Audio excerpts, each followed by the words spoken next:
Buenas a todos, ya estamos aquí con la segunda parte del tutorial de cómo utilizar Orca Slicer, que si no habéis visto la primera parte os la recomiendo porque son los dos y las cosas más básicas para principiantes y que siempre va bien refrescar. Pero ahora vamos a meternos un poquito más en materia, así que como lo habéis estado pidiendo mucho, no lo vamos a demorar más y vamos ya al vídeo.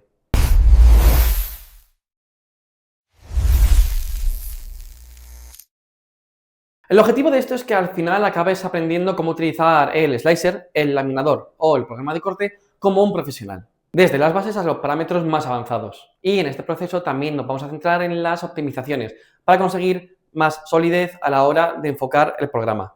Y cuando digo solidez también me refiero a solidez en la pieza, mejorando los resultados, la resistencia y de verdad ser un pro. Así que en este vídeo vamos a observar varias configuraciones con los anchos de línea.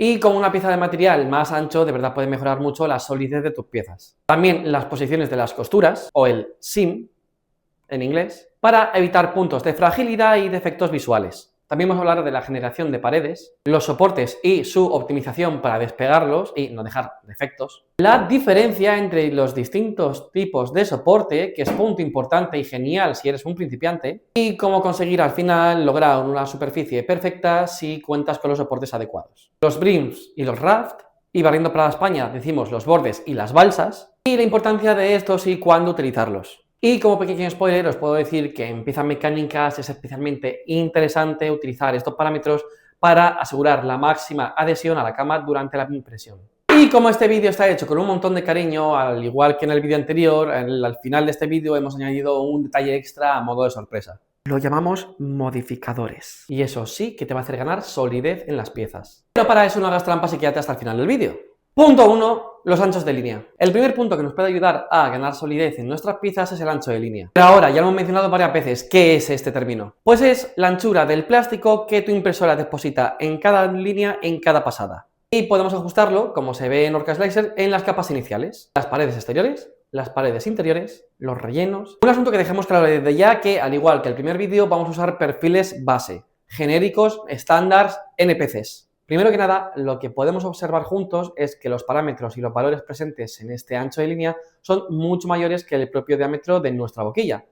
Por ejemplo, en la capa inicial tendremos a usar un ancho de línea de 0,5 milímetros. Esto es intencional, nos permite aumentar la adherencia a nuestra cama y, por lo tanto, asegurarnos de que nuestras piezas se mantengan perfecta en su lugar durante la impresión. De la misma manera, podemos ver que en las paredes exteriores e interiores tenemos realmente 0,42, 0,45 milímetros. Y esto también es completamente intencional. De hecho, viene integrado en los ajustes estándar, ya que nos permitirá aumentar realmente el depósito de material y crear una fusión mucho mayor entre nuestros anchos de línea y, por lo tanto, aumentar la solidez. Lo más interesante de entender en este parámetro es que igual que podemos cambiar el valor para aumentar la solidez, también podemos utilizarlo para ahorrar tiempo. Tiempo durante la impresión. No es el objetivo de este vídeo, pero es un detalle que viene bien saber para tus impresiones más largas. Para ilustrar todo esto vamos a utilizar nuestro modelo favorito, el pequeño Benchy, que no sé por qué, en español su nombre oficial es barco de prueba. La primera vez lo vamos a laminar con los ajustes por defecto. Lo que ya podemos observar en la impresión de este Benchy es que tardará más o menos 31 minutos. Si empiezo a tocar estos valores de ancho de línea, aumentándolos, por ejemplo, veremos que consumiré un poco más de material ya que perderé un flujo mayor. Pero también corremos el riesgo de reducir nuestro tiempo de impresión, ya que al hacer depósitos de plástico más grandes, nuestra máquina tendrá que hacer menos pasadas en ciertos lugares y finalmente ganaremos tiempo. En un Benchy la diferencia quizás no sea enorme, pero en proyectos grandes la solidez la vas a notar y el tiempo de impresión será potencialmente más corto. No hay un parámetro universal que te podamos dar para garantizarte que esto va a aumentar la solidez siempre. Además, hoy en día los fabricantes ya utilizan valores mucho mayores para, precisamente, reducir el tiempo de impresión. Pero seguimos hablando de cosas generales. Aquí vamos a hablar de tus habilidades como maker, como creador y darte información para que puedas subir al siguiente nivel. Y como buen pro tienes que saber qué caso se aplica a cada situación. Dependiendo del material y de la pieza que vayas a imprimir, puedes utilizar pequeños valores por arriba y por abajo del general para ver si eso de verdad aumenta o disminuye la solidez. Y ahí ya podrás valorar cuál es el mejor modo de imprimir tu pieza. Por lo general, como se ve en este perfil, tenemos valores que normalmente otorgan una solidez mucho mayor a nuestras piezas. Cabe destacar que también podemos jugar con los valores de ancho de línea de los soportes. Aquí, por ejemplo, estamos en 0,2 en el perfil base, pero podríamos reducirlo a 0,38, que es un valor bastante común en muchos perfiles por defecto. Lo que permite es retirar o romper los soportes de forma mucho más sencilla. Por el contrario, esto puede hacer que se rompan más fácilmente durante la impresión. Así que hay que intentar encontrar ese equilibrio. Un soporte que sea fácil de retirar, pero que al mismo tiempo resista durante la impresión. Y eso es vuestra habilidad como creadores. Valorar la pieza y a partir de ahí los ajustes. Y la segunda cosa súper importante que hay que tener en cuenta antes de tocar los valores es que también hay que calibrar los parámetros de temperatura, los de extrusión y algunas cosas más, ya que le estamos pidiendo a la máquina que envíe a la impresión una cantidad diferente de material, lo que conlleva diferentes valores en el global. Pero es que la cosa está que no solo le estamos pidiendo una cantidad de material diferente, eso implica una diferente velocidad, una diferente temperatura, lo que viene a ser todo lo que compone el flujo de la impresión. Y para esto el primer vídeo está esperándoos para que sepáis manejar mucho más estos términos. Y también en ese vídeo le puedo dar una repasada a lo que son los parámetros de retracción, de temperatura, de flujo, que básicamente esto sería el pulir cera y dar cera de Karate Kid, pero en impresión 3D. Siguiente punto, la costura. José, ¿pero qué es la costura? Buena pregunta, mi sagaz estudiante. Es el punto de inicio y final de la impresión de tu capa. De la capa, una línea. Es decir, es donde para la boquilla antes de empezar la capa o antes de pasar a la siguiente. Eso quiere decir que tu boquilla parte siempre y termina siempre en el mismo punto. Más o menos, depende de la geometría, pero más o menos. Esto es una costura como un piano de cola de grande. Creo que queda claro viendo esto, pero la definición oficial es el efecto de la costura crea una especie de pequeño efecto visual. Dependiendo de las máquinas y de los ajustes, se puede ocultar o limitar más o menos. Pero la cosa está que esto crea un punto de fragilidad. Y ahora me estáis preguntando, ¿pero por qué esto es especialmente frágil si parece que haya más material? Bueno, pues justo lo contrario. Cuando la impresora va a empezar la capa, no manda exactamente el mismo material a ese punto. Ni siquiera al final. Vale, os cuento, esto que queda entre nosotros. La cosa está que cuando la boquilla va a empezar, hay un ligero retraso en el flujo, lo que puede pasar que en el punto geométricamente exacto del universo de esa impresión no esté exactamente la misma cantidad de material que necesitamos. Cuando la impresora va a empezar esa capa, ese punto inicial exacto lleva un ligero retraso en el flujo de material, por lo cual ya partimos de que hay un poquito menos de material en ese punto. Y lo mismo al final, porque la impresora ya calcula que va a terminar, que necesita dejar de soltar material en ese punto exacto, por lo que empieza a cortar y a estirar y ahí ya se para de imprimir. Por lo cual estamos hablando de un punto que tiene un poquito menos al principio y un poquito menos al final. Que para un objeto de decoración como el trébol, feliz San Patricio por supuesto, puede ser una cosa que te pueda molestar más o menos, pero no afecta a la integridad de la pieza.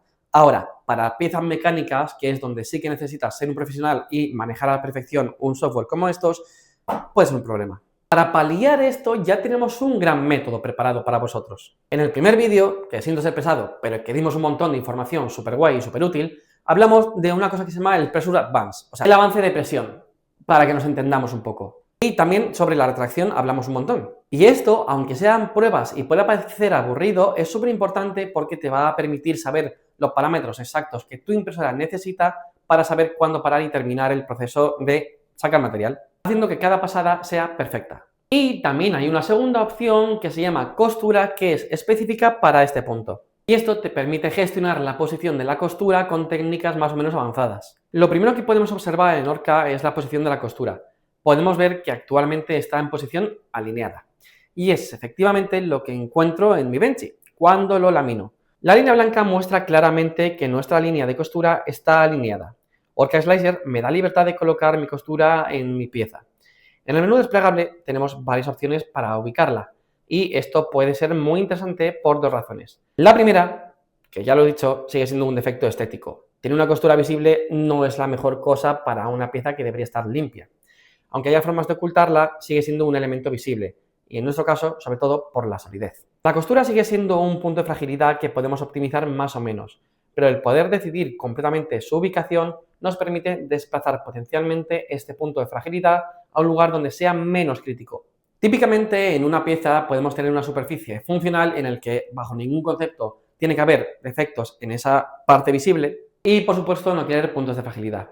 Pero igualmente también hay partes a lo mejor en las que no nos importe que haya costuras o que puede ser un pelín más frágil porque no son tan críticas para el proceso o para el destino. Ya lo hemos dicho, podemos mover la costura de diferentes maneras, pero es que además luego más tarde os enseño cómo hacerlas de forma manual.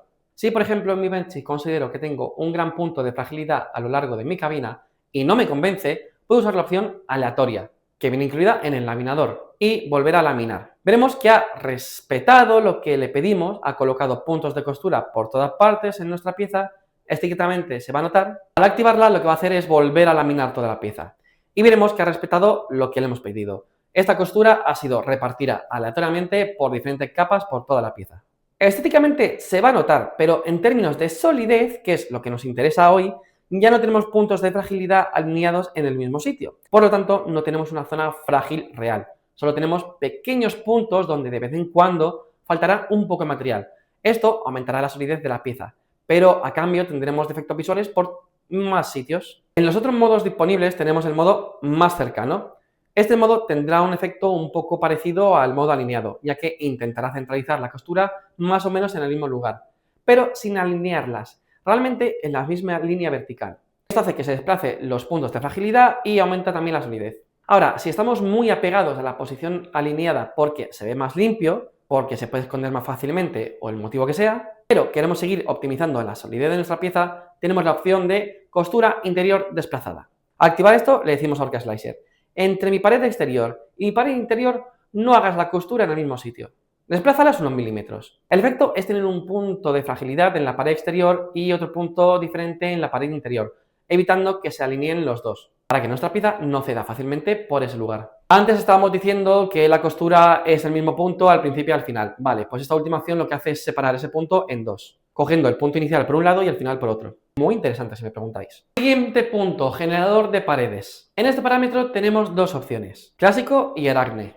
El clásico suele ser el estándar para la mayoría de perfiles, pero hay algunos que es el Aragne. El modo clásico convierte el máximo de formas sin tener en cuenta las más pequeñas. Esto hace que en geometrías muy precisas no respete esa forma a la perfección, priorizando la optimización del tiempo de impresión y del uso de material. El modo Aragne, en cambio, intentará distribuir inteligentemente el material para evitar puntos vacíos o huecos, aumentando así la solidez de la pieza. Sé que es lo mismo todo el rato, al final combinas todos estos factores y te queda algo duro como el cemento. Para entrar en detalle, el modo Aragne realiza transiciones mucho más suaves entre las diferentes estructuras.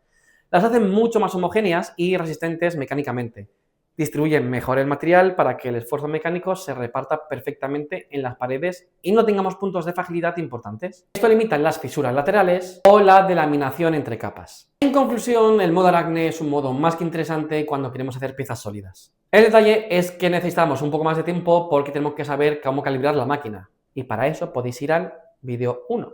Para activar Aragne en Orca, los seleccionamos en el menú desplegable. Esto nos da acceso a muchos más parámetros. El primero es el ángulo de transición de las paredes, que define a partir de qué ángulo el laminador añade o quita una pared. Luego tenemos el margen de filtro de transición, que evita que el programa cambie demasiado rápido el número de paredes, lo que podría causar artefactos visibles. Después está la longitud de transición, que es la distancia entre dos cambios de pared.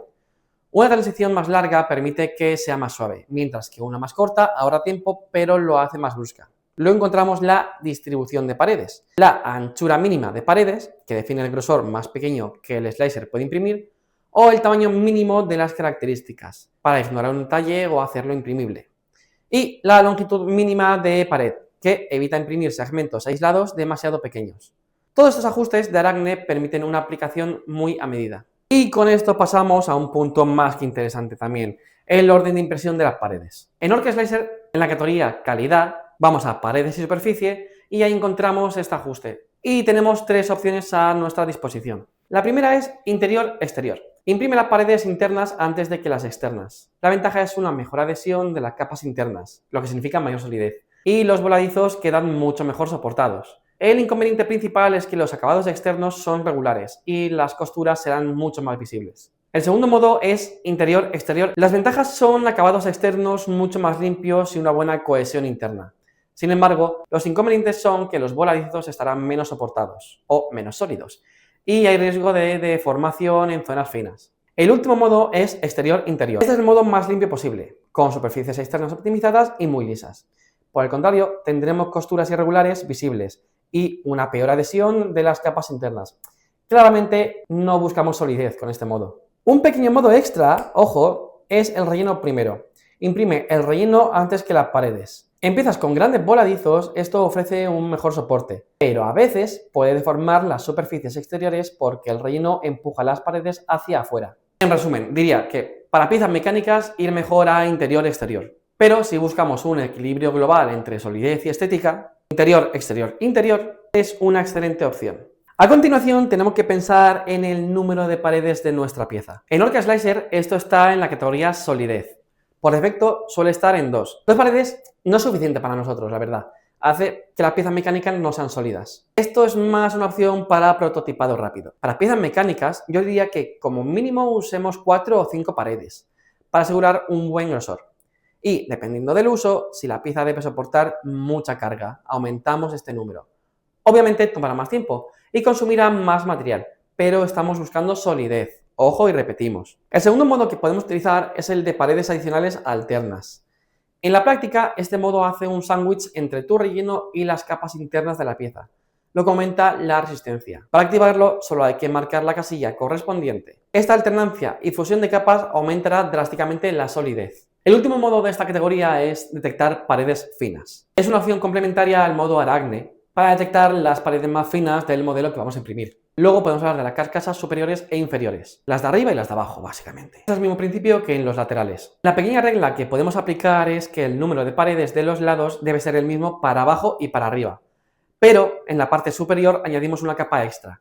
¿Por qué? Me preguntaréis. Porque la capa que se imprime en la parte de arriba se imprime en el vacío, sobre el relleno, por lo que pueden aparecer defectos. Añadir una pared extra asegura que se quede bien. El último ajuste aquí es el solapamiento entre el relleno y las paredes. Por defecto está al 5 o 15%. La impresora imprimirá un poquito dentro del relleno para fusionar todo. Puedes aumentar este valor en incrementos del 5%, pero no subas demasiado o la boquilla estropeará el relleno. Siguiente punto y uno de mis favoritos, los patrones de relleno internos. Todos sabemos que podemos cambiar la densidad, pero no todos sabemos cómo funcionan los diferentes tipos de patrones de relleno. Y es que algunos patrones no necesitan una gran densidad para conseguir una buena solidez. El patrón giroide o gyroid es el más común para piezas mecánicas. No estás obligado a tener una gran densidad, incluso un 8% puede bastar, porque su estructura 3D asegura una solidez enorme en todos los ejes, el X, Y y Z. Otros patrones como el trihexagonal, el cúbico o el panal de abejas también son muy resistentes, pero suelen requerir mayor densidad.